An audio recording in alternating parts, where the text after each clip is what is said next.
10 is Atomic Heart, a wildly inventive looking game that looks equal parts BioShock, Fallout, and hey, let's exist in the Soviet Union. In fact, the story takes place specifically in an alternate history Soviet Union in which technological revolutions have already taken place. The open world this exists in appears to look nothing like anything else on the market, and that alone should be enough, I think, to get anybody interested in this game. But the idea of an exaggerated weirdness based on the real-life secrecy of the actual scientific juggernaut that was inside the Soviet Union, I think makes for historical fiction that is possibly more interesting than anything else we've looked at that could somehow be placed in a similar category. It's a world that could not only say something about the past, but perhaps our own future. Very rarely has material made about the Soviet Union not also said something about the world as it is outside the Soviet Union, but one that is critical of the internal, even in an exaggerated way, I think can and will probably lead to a very interesting narrative that makes for a very engrossing and different world that I cannot wait to wander around in. Atomic Heart is coming to Windows, Xbox One, and PlayStation 4 sometime this year. Number 9 is The Division 2, which Ubisoft has said,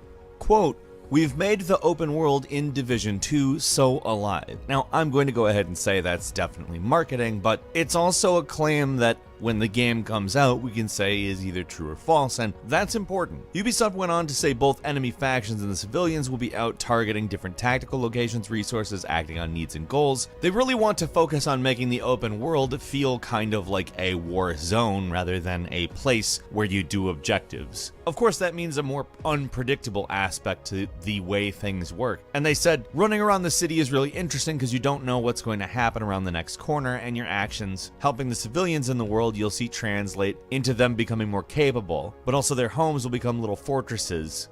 And I think that stuff sounds pretty cool. Honestly, if your actions actually have an effect on the world in this way, and the world just constantly seems to be happening around you like, you know, the world is, I think The Division 2 could really build on the original into something that we all actually care about a lot more. And that would be very good. Number 8 is Far Cry New Dawn, the first actual narrative sequel in the Far Cry universe, and a very interesting piece of work because, among other things, it is using a modified map of Hope County. Of course, it will be severely modified as it is post-nuclear apocalypse, which to me is quite an interesting prospect. We haven't really experienced the difference between pre- and post-nuclear apocalypse in the same location in any game. Fallout kinda gave us that a little with Fallout 4's intro, but I think this is along the lines of the Far Cry tradition. Using the same map for Far Cry Primal the way that they did, I think kind of translates to this, except for obviously this is going into the future. There's another thing they're doing in this game, which is expedition missions, which take place in different places in the country, meaning you're not going to be in Hope County the entire game, but it seems like these will probably play out as mini open worlds that you can go to and do other things, which I think sounds incredibly good. I am really enjoying that idea. Number 7 is Rage 2, which is very interesting on account the developers have said it's going to be a lot more open world than the original Rage, which is an open world game. It is, however, developed not like an open world game. It's a very linear game that doesn't really take advantage of the open world in the way that it could. I mean, in a lot of ways it is a quality game, but just never went far enough in any direction, I think. Which is funny because the open world in the game is primarily about traveling around. Avalanche is developing this sequel, so I think we all know exactly how that turns out. They're a very good developer when it comes to open world. They are phenomenal at building sandboxes and setting you free in them with lots of tools to cause havoc, and it looks very much like Rage 2 is going to be a lot like that. Number 6 is Days Gone, which actually looks to separate itself pretty significantly. It doesn't want to dizzy you with an absolute ton of side quests and activities, instead giving you gameplay loops and things that you can just engage in, but keeping the actual narrative basically on a single path. They've also given you a motorcycle, which they've promised is a big part of the game. And by that I mean you're going to have to take care of it. You're going to have to park it, hide it, save it, and you can't like whistle to have the horse just come towards you. Wherever the bike is, that's where it is. You run out of fuel, you're gonna need to get some fuel and bring it back. It's not messing around. And neither are the hordes. The hordes literally just exist on the game map, and when you see a horde, you will have to deal with them in a lot of different ways. They aren't like scripted encounters, they just are on the open world, meaning you'll be dealing with the open world in a lot of variable ways. And that sounds really cool because these encounters look amazing. And obviously there will be scripted ones, but to have them just kind of possible at any time is going to give a nice feel to the world. Also, no loading screens, so that's good. Number 5 is Anthem, which is boasting a quote-unquote completely seamless open world. Now, they're certainly not the first to do it, but BioWare is going to be loading and unloading stuff just on a constant basis, so you can continually travel in any direction and never see a load screen. That's of course a very good thing, but what's cool to hear is they're talking about how this open world will gradually expand over time. Also, you'll see things like these storms they've talked about called Shaper Storms, which are supposedly world altering. So I have a feeling some of the stuff we've seen in, say, the Fortnite seasons that just utterly changes the world itself is something we might also be seeing in Anthem, albeit with a completely different style of gameplay. I think that's very cool. I have pretty high hopes for this, actually. I acknowledge it may be Electronic Arts, but I mean, if it's not, that would be great. Number 4 is Crackdown 3, which is actually coming out, which is astounding. However, the thing that we have to talk about is the open world. One of the big things this game has been touted for is the cloud destruction elements, which exist only in the multiplayer world. The single player world is about saving the city, and they thought, it might not be great to have the entire thing fully destructible. But keeping that in mind, when you're playing in multiplayer, it's a big world that you can destroy all of. And that's it. That's the full reason to buy the game. I'm sure the single player campaign is going to be great.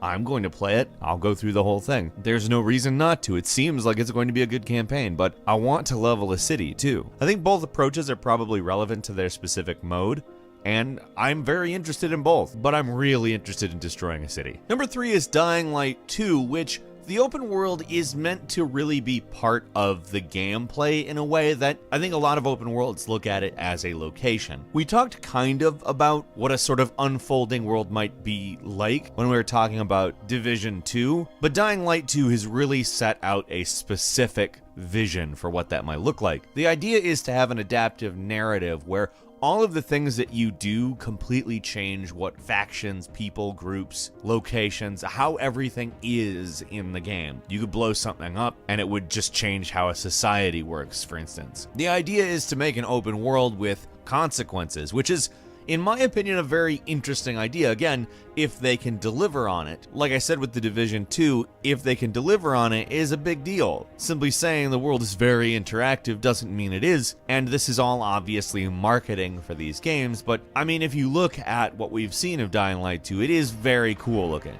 The first one's great, and what they've said of the second one sounds pretty good. Number 2 is The Outer Worlds, which Obsidian has been comparing to Knights of the Old Republic 2, and saying that technically it's not an open world game because there's 2 big planets. They both kind of exist in their own maps, but they technically work out like an open world, and if we're thinking about it, it's probably going to be a lot bigger, both of them, than a lot of traditional open world titles were as they were developing the genre. But it's interesting to see the kind of insight they're giving. They've also talked about how their intent is to make it very New Vegas style as far as exploration and interaction with the locals. This is honestly kind of my big game that I'm really looking forward to, so to see them kind of combine the aesthetics of BioShock and Fallout, put it in space, and talk about Knights of the Old Republic, they're kind of specifically like, hey, Falcon, this is something you want to play, isn't it? We know. And number 1 is, of course, Cyberpunk 2077, what looks to be the biggest open world game possibly at all, in terms of attention it will get. It may be the one that gets all of the attention forever, because they've taken a very condensed vertical approach to the open world. They're giving you as much as they can in the space that they are giving you, and that is very encouraging in my opinion. Really, I don't care how big like physically an open world is. I care how good it is. And if that's the approach they're taking, there's a much better chance of it being good, to be frank. Got a couple of bonus games for you as well. Generation Zero coming to us from Avalanche Studios, ensuring it will be at least something interesting, is a game that takes place in 1980s Sweden, already ensuring that it is an open world filled with stuff that frankly just seems completely different. The 1980s was quite a decade, and Sweden is quite a different place, to be frank. But it's populated by machines and has been abandoned by the population. So, as you might be able to expect, we're talking about a game in which the object is a guerrilla war against machines. It sounds great as it's open world and 4-player co-op and very unique looking. Sekiro Shadows Die Twice, which is not technically an open world game, but it will feature a massive world that's interconnected, according to From Software, in the same way Dark Souls 1 is, so kind of like a Metroidvania, so kind of a path world, so to speak. They're also designing their maps very vertically oriented so that you can take advantage of that grappling hook. Skull and Bones, which is an open sea game, I guess. It's based on the naval segments in the Assassin's Creed games. How can you really go wrong with that? Those segments are wonderful. Except it takes place in an open world. You can go anywhere, do anything. Judgment, which is a game that takes place in the world of Yakuza. In fact, directly in the same open world, same area. It's a different kind of story, though. You play as an investigator. You're on the other side of the law, so to speak. And finally, Biomutant, which is kind of a mascot platformer, hack and slash action RPG. Apparently 6 square miles of area to explore in this game. If it is as detailed as we've seen so far, that's probably going to be a pretty dense world, and I'm very interested in that. And Metro Exodus is not technically a full-blown open world game. It's kind of a semi-open world game, but the scale of this game is massive. It will take place in a number of areas that are open world. However, it will also contain linear areas, and in all honesty, that mirrors real life in some ways if done correctly. Now, that's really the key, and we shall see. But the previous 2 Metro games are phenomenal, and we really don't have any reason to believe it won't be executed well. Metro Exodus is coming February 15th to PlayStation 4, Xbox One, and Microsoft Windows. What open world games are you interested in this year? Leave us a comment, let us know what you think, and if you like this video, please click like. If you're not subscribed, now's a great time to do so. We upload brand new videos every day of the week, and the best way to see them first is, of course, a subscription, so click subscribe, and don't forget to click the notification bell. As always, thank you very much for watching this video. I'm Falcon. You can follow me on Twitter at Falcon the Hero, and we'll see you next time right here on GameRanks.